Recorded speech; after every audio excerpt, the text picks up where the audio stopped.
Hello guys, and welcome back to my channel. So I've got a very special episode today. We will be reacting to Ancient Aliens with the one, the only, VangelinaSkov. That's me. Yeah. So I've never seen this show before, but Eva is a huge fan of Ancient Aliens and believes wholeheartedly in a lot of this stuff. And I am an archaeologist. Needless, we do not have the same beliefs when it comes to this. So this should be a fun little argument. I mean, conversation. But let's get into the arguments. Wonderful. Ancient stories of godlike kings and heroes really have otherworldly origins. Many of the sacred powers given to kings of the past, we know today were more than likely technology that ancient man was given from the actual gods. We already know this, don't we, Megan? Extraterrestrials. Millions of people around the world I love how you're believe like, what? we have been visited in the past by extraterrestrial beings. What if it were true? You haven't seen the intro Did before. ancient aliens really help to shape our history? And does it help to explain our continuing fascination with stories of gods and heroes? Look at this quality.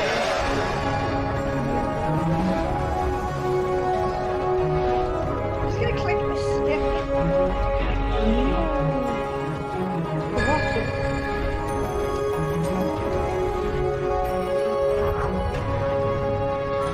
This is amazing because, like, I know all this stuff already, but you're already like, what are they talking about? So, but I'm like, yeah, obviously.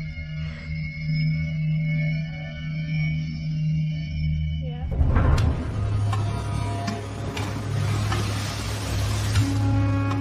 Greece, the island of Crete. On the Lassithi Plateau, over half a mile above sea level, lies the Dictyon Cave. This sprawling complex of caverns stretches nearly 1.5 square miles. And archaeological finds have shown a human presence dating as far back as 6,000 years ago. Historians believe the first inhabitants of the area actually lived inside the cave. And according to legend, its many chambers were once home to an otherworldly being. Aliens. Zeus, the Greek god of thunder.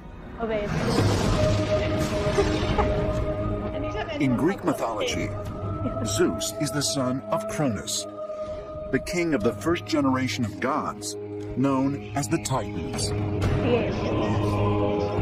Zeus's father, Cronus, is not particularly excited about giving birth to a child because he's heard a prophecy that one of his children is going to overthrow him. So just as soon as his children are born, he just swallows them all down. Oh, yeah, you're right. He's terrible about it. Now, his mother, Rhea, who's Cronus' wife, is distraught about this, so what she does is substitute a rock that she's wrapped up in swaddling clothes, gives it to Cronus, which he swallows down.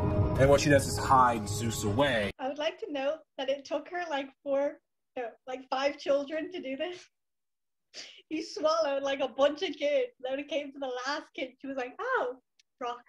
I feed him a rock, and I've taken off all my other children, but I'll feed him a rock now. Wait, isn't that a thing in like Irish mythology? Your man who pretended to be a big baby and ate a rock in front of the giant, and then that's how he got the Giant's Causeway. Oh yeah, there's something about the Giant's Causeway and a baby eating a rock. But he wasn't a baby, he was just a regular-sized man. I was saying he wasn't a baby, he was a regular-sized man pretending to be a baby so that the giant wouldn't beat him up. Because he was like, better than I know. No, because here, right, I forgot what his name was. But your man, anyway, the giant wanted to fight him, and he's like a regular boy. He like, oh God, no. And then, so he dressed up like a baby, got in the cot, and then the wife pretended that that was a baby, but that like the husband would be home soon, and then she fed the giant a rock in a cookie or something, in a scone, I don't know what it was. and then he gave him the regular one, so it would look like the baby could eat rocks. And then it was like, oh my god, if this is the baby, what's the dad going to be like? And then the giant ran away and threw rocks, and that's the Giant's Causeway. See, now I remember it. When you originally said baby and rock, I was like, I know this is the thing, but I cannot remember this. Baby rock. I just find it funny that everyone's like, oh yeah, she saved her baby. She fed her husband a rock. And like, yeah, but he ate 3 of their daughters and 2 of their sons before they. Oh my so god. she's kind of a little slow in saving the kids. It took her. Also, my boy Hades had already been swallowed, so I'm up that. Oh, I just know that these people exist and that they were aliens. That's all I know. He's an alien. In a cave, so he grows up there. In Theogony, the 8th century BC poet Hesiod describes the cave Zeus was hidden in as lying in these very mountains, and specifically near the city of Lyctos, the location of the Dictyon cave. But the similarities between this cave and the cave of Zeus described in Greek mythology go much further. The ancients say that when they are talking about mythology, it is about unrecorded events of their past. According to the Greek myths, the child Zeus was nourished on a mixture of honey and milk at the udder of the goat. Now, around 1900 AD, a chamber in the Dictyon cave was identified by locals as the birthplace of Zeus. And when archaeologists went in there, they discovered an altar with remains of numerous religious offerings, amongst them honey and goat milk. These remains date back 4,000 years to the exact period in which the ancient Greek stories took place. The question is this once again a coincidence that modern excavations find remains in this cave that match up with what's written in Greek mythology? Also found in the Dictyon cave were numerous artifacts dating back to what would have been the time of Zeus's childhood, according to the Greek stories. Among them was a fragmentary inscription bearing I just like to note, people exist, and caves make for good homes that you don't have to build, so no shit, there were people living in caves. But was one of them Zeus?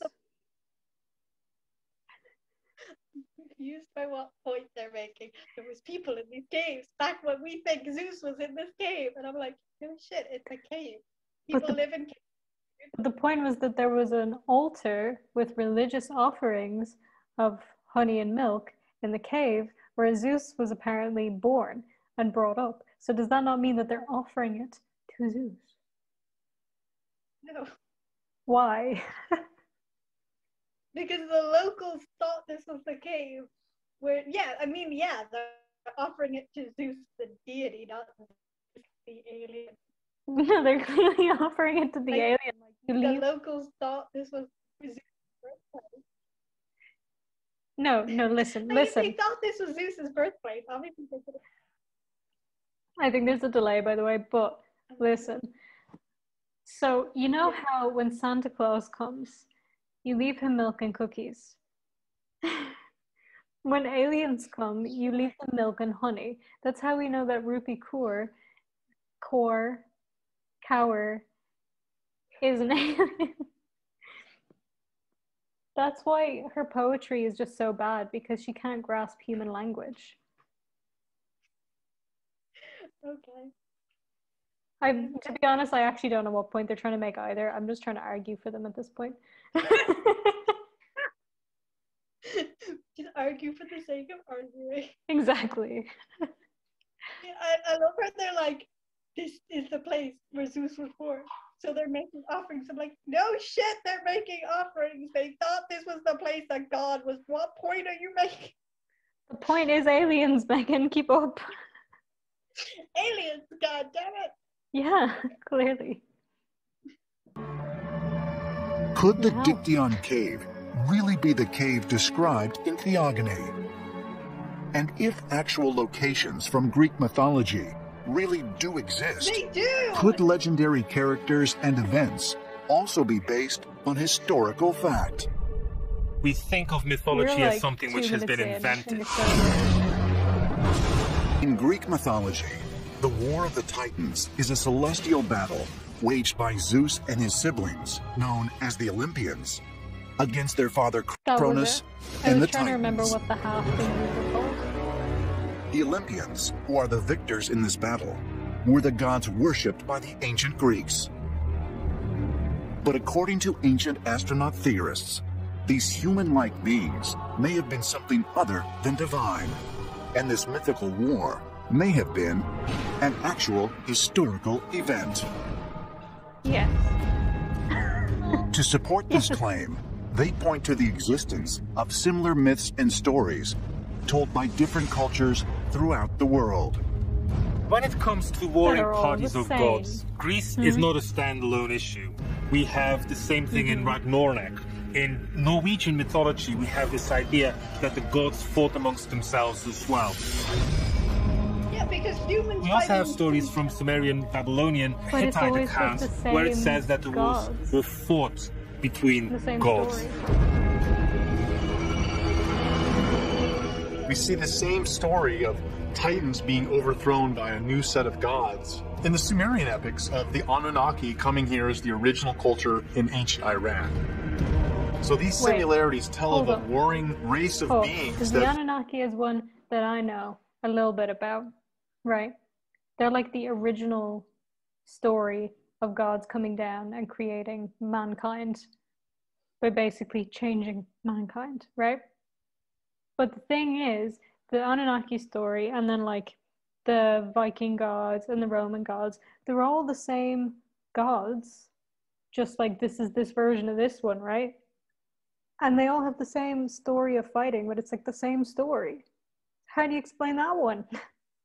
Okay, so the gods being the same makes sense because they're the gods of certain things that are important universally throughout different cultures. The elements are to be respected because they are destructible and therefore you personify them as gods. Rituals like marriage and childbirth are to be respected, so you personify them as gods. You know, like things that are culturally important, you personify as a god to show respect to it in hopes that you're going to appease the gods and therefore bad things will happen to you. So, like, yeah, there's going to be a god of thunder in most religions that live in countries that have thunder. Like, yeah. But how then? It's not just that they're like, this is the god of thunder in this one and this one. They all have like similar stories, like backstories and relationships between them and hierarchies and stuff. So how does that make any sense? Because I could kind of get like, okay, well, we have all these gods and they're like the same things. Slightly iffy on that one. But still, they're all like, but then how do they all have similar stories surrounding them? Well, I know with the Greeks and the Romans, because the Romans stole the Greeks. And be like, you are gods now, we're going to change some of your names. You're basically the same people. And the same with the... No, wait. Yeah, I know there's a reason. I just don't know what the reason is. The reason, Megan, clearly, is because they're aliens. Are you going to kill me at the end of this video? They're aliens. Let's go with that. That's the most logical conclusion. Well, when you watch the rest of it, they will give you evidence as to why. So let's continue watching, and you will see the evidence. I just know how all of these people are author of some ridiculous sounding book. None of them are like academic experts in anything. No, not true. Like in the earlier seasons, they didn't have that many people, but in the newer seasons, they have loads of people who are like actual academics, or they have a load of people. They have like a rabbi, they have a priest, they have a couple of astrobiologists and things. They have they have journalists. They have journalists in the early season too, and they have a guy who used to work for the Ministry of Defense in the UK. So Okay. I'm now concerned for the state of academia. It's aliens. Let's watch and they will tell you why. Squabbled amongst themselves about the rights of various areas on the Earth. What can explain the similarities of these ancient war stories that emerged from all over the world? Could they all be describing the same historical events? And if there is an historical basis for the legends and stories, what does that suggest about the incredible powers and weaponry supposedly possessed by the gods? It's very possible that the Clash of the Titans known from the Greek times is actually speaking of a much earlier epoch of extraterrestrials having a type of battle. Yeah. The ancient Greek gods had helmets that made them invisible. They had breastplates that made them impervious to their enemies' weapons. They had tridents that shot thunderbolts.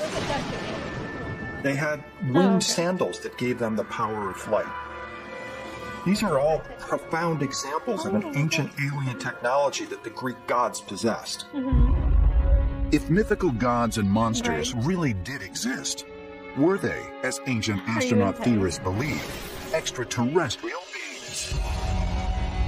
And could this help to explain the enormous and enduring popularity of gods, titans, and other so-called superheroes in today's popular culture?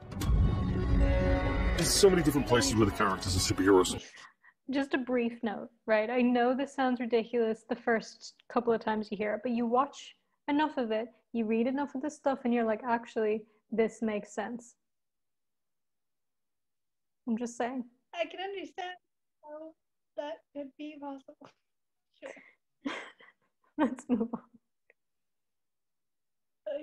Come from, but naturally so much of it is drawn from mythology and from literature, because those are such strong bodies of work and so familiar, and they become the archetypes for all types of heroes. Video.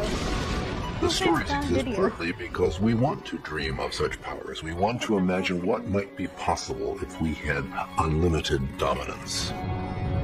We watch endless amounts of television and movies which says that amongst us are a group of people who are more than just human, superhumans, and that somehow these people are born that way, or that something happens to them which triggers this.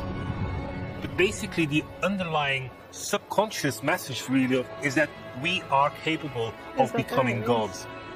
Implanted within our DNA is this desire to become godlike, be it to fly in the air or swim through the ocean or run super fast, or especially to ascend into the stars. Why are human beings so drawn to stories about beings with superior abilities and technologies? Are they looking for something larger and more powerful outside of themselves? Or perhaps within? Aliens. In Greek mythology, the Titan Prometheus is often credited with creating human beings out of basic materials found on Earth. Prometheus was playing with mud and made little figurines out of it. Athena was fascinated with this and breathed life into them. Did you say not always about him? No, I was saying he's not solely responsible, but I think they're going to get to that. They said Athena, that's all I heard. The cynical read is to say, well, what he wants is somebody to worship him like people worship Zeus. He created us in his image, and he gave us all these skills, culture, and technology, and medicines, and makes us what it means to be a human being. Zeus realized he couldn't uncreate these beings, but what he could do is limit them in their capabilities and restrict them in their capacity and prevent them from becoming godlike. It's as if the extraterrestrials wanted to keep us from having all the same technology that they had. In another version of the story, Prometheus is said to have stolen a spark from Zeus's lightning bolt in order to give humans the gift of fire. When we are talking about a god who gives fire to man, we realize that this is not the god, as in the supreme being, the one, but clearly somebody else, an ancient alien. We pursued throughout history to master the powers of the gods. But the question is, where did all those ideas originate? And the answer is very simple. due to extraterrestrial contacts in our remote past. See? Could humans really be the creation of They're alien here. beings with extraordinary We're just not powers? watching one of those episodes. Do we have a subconscious desire to reconnect with the so-called gods of our past by becoming more like them through advancements in technology? And could this explain the origins of ancient tales of gods and heroes who were thought to possess extraordinary powers? What the fuck is that? Perhaps the answer can be found near the Greek valley of Phocis, and by examining the legend of the oracle at Delphi. He pronounces everything wrong. It's really annoying. Lydia, 716 BC. Gyges, a shepherd in the service of King Candaules, becomes the unlikely successor to the throne of this ancient kingdom in modern-day Turkey. But the story of how this modest servant rose from a shepherd to a king is so fantastic that many scholars and historians have dismissed it as mere myth. But it was probably Gyges true. is out in the field, and there is a terrible earthquake. He sees a cave open, goes into that cave and sees a gold ring. He just kind of walks into like this chamber, which is like a tomb, where he sees a dead body that's got some jewelry on it. So he grabs this ring off of it because he's a poor man. He puts the ring on and discovers that it gives him the power to be invisible. Wait, Here he has the I heard he puts it on because he's a pornman. It's like, what does that have to do with the ring? I'm so confused. And they had porn then? They didn't even have cameras. It was just all live peep shows back then. That's all it was. Okay, I can unpause now. I'm sorry, I just had to say that. kind of power God would have. And does he use it well? Well, actually, it's a little questionable how he uses it. He comes up with a plan. The next time he goes to visit the king, he brings that ring with him, turns himself invisible, seduces the queen, kills the king, takes over the palace. What we have here is really a multi-layered legend.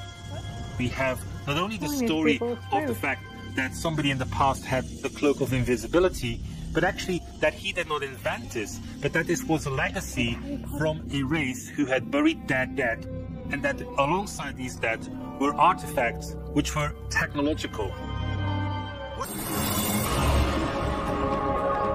According to legend, a bloody civil war erupted following the death of King Candaules. It ended when Gyges obtained approval for overthrowing the throne from the Oracle of Delphi. Is it Delphi? A mysterious priestess whose eerily correct prophecies were said to come directly from the Greek god Apollo. The Oracle of Delphi, whether it's a prophet or a soothsayer, had a direct relationship to the extraterrestrial being. The extraterrestrial being communicated through the priest, who would then interpret that into...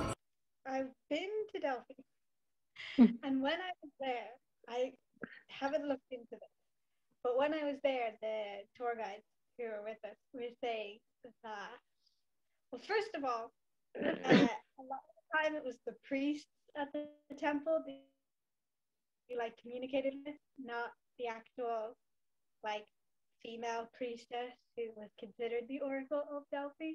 You'd work with the priests, and there's some accounts or some sayings that the priests could be bought to say a certain prophecy. So in this case, if you're a king who's usurped the throne and has caused a civil war because of it, you pay the priests a hefty price, and they convince the Oracle of Delphi to give a prophecy saying, nah, this guy, your king. Apollo says it, this guy, your king. But also, there's the Oracle of Delphi used to like inhale these like natural like sulfur vents or something that was in the area. I vaguely remember this, don't quote me on this. I need to do more research into this. But there's questions as to whether there was some kind of like chemical effect going on in the brain that was causing them to see things because of something to do with the natural gases in the area. So she may have just been high and paid off. Or it might have been aliens, or a mixture of these things. Sure. Aliens. But why is it not possible? Because it could be possible that that is the case. If aliens helped create this world, I'm sure they're very disappointed in what we've done. Clearly they are, and that's why they fucked off and don't talk to us anymore. They're like, what are you doing? Stop. But was it really a god who endorsed Gyges' reign? Or was Apollo, the son of Zeus, an extraterrestrial, as ancient astronaut theorists contend? Was it perhaps the same extraterrestrial who led Gyges to find the ring that enabled him to seize power in the first place? And if so, could this be an example of aliens endowing a human with godlike powers to carry out some earthly agenda? When I read stories like Gyges of Lydia, who has found this ring, which gave him the capability of becoming invisible, then there are two things that I think of. One, is it just fantasy? Or do we have another reference here that describes misunderstood technology? Because today, researchers at Duke University are trying to develop an invisibility cloak. Duke University engineering professor David R. Smith is the director of the Center for Metamaterial and Integrated Plasmonics.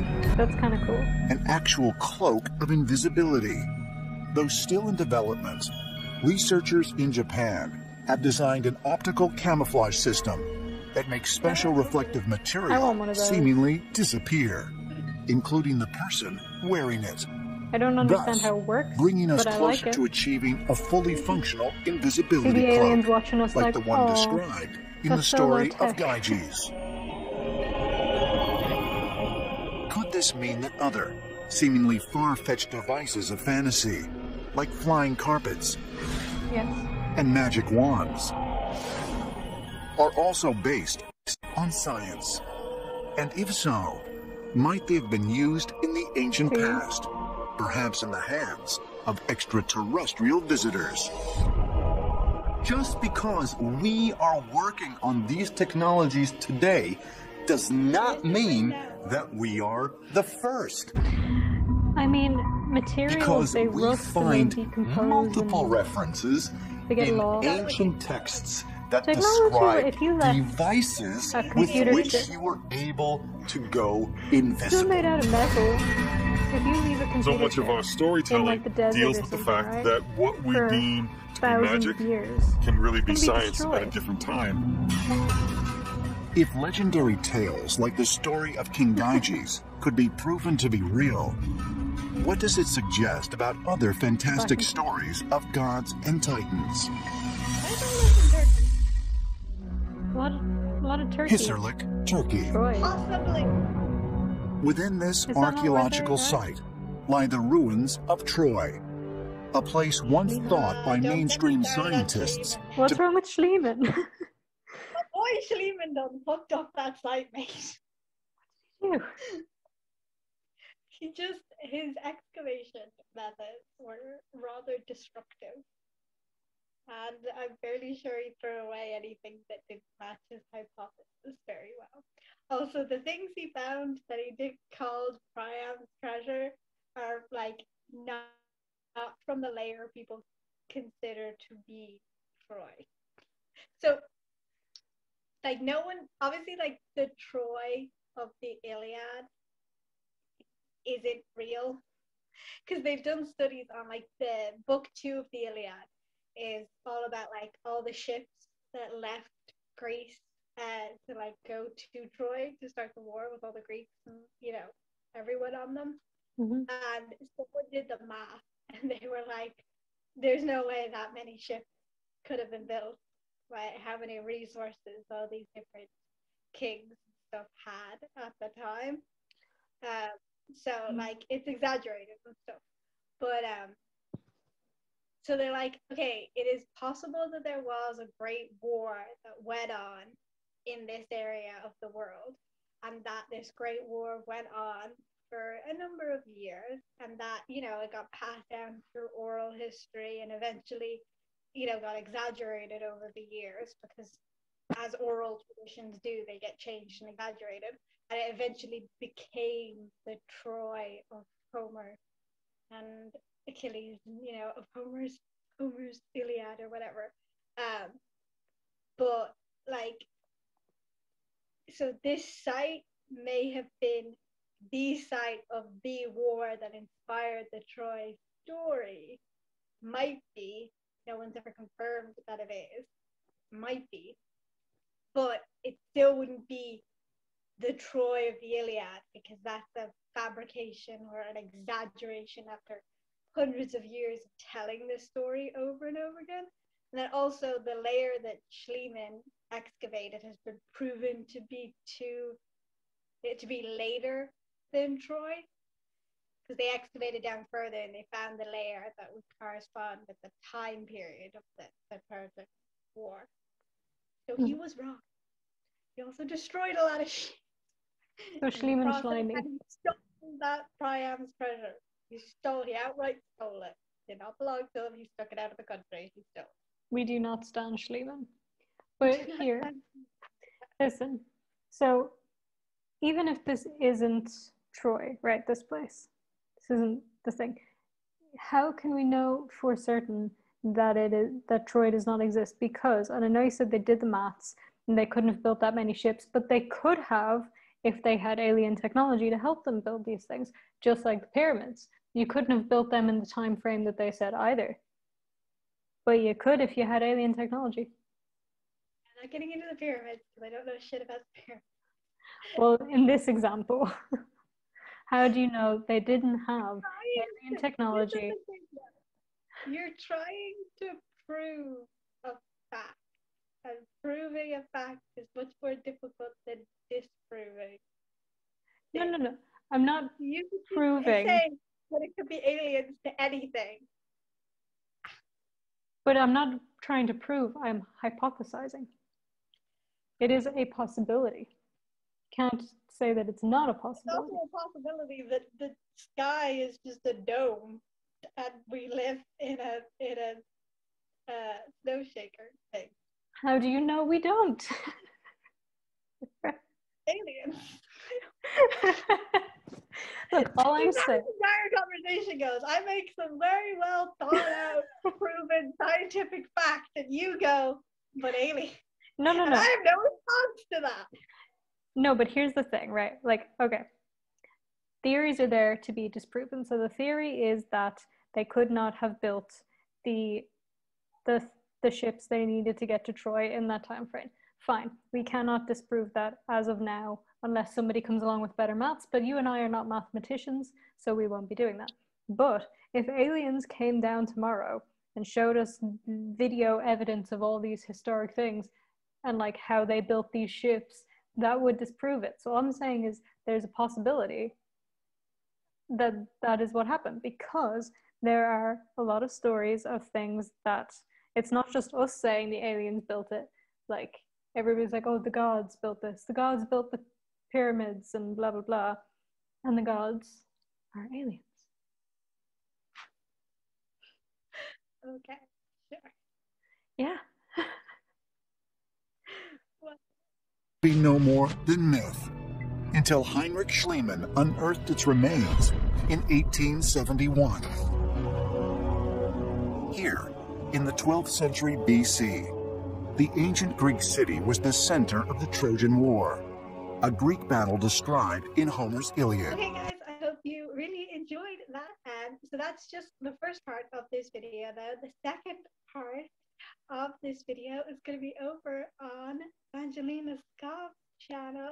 There'll be a link to it down below and in the info or wherever things are located. I hope you guys really enjoyed this video, and I hope you enjoyed this collab. It's been fun and challenging. Totally didn't spend an hour to set up or anything. Thank you guys so much for watching, and I'm going to preemptively thank you for going and checking out VangelinaSkov's channel as well. Subscribe if you want more videos like this. Make sure to like and comment, and I'll see you guys in the next one. Bye. Bye.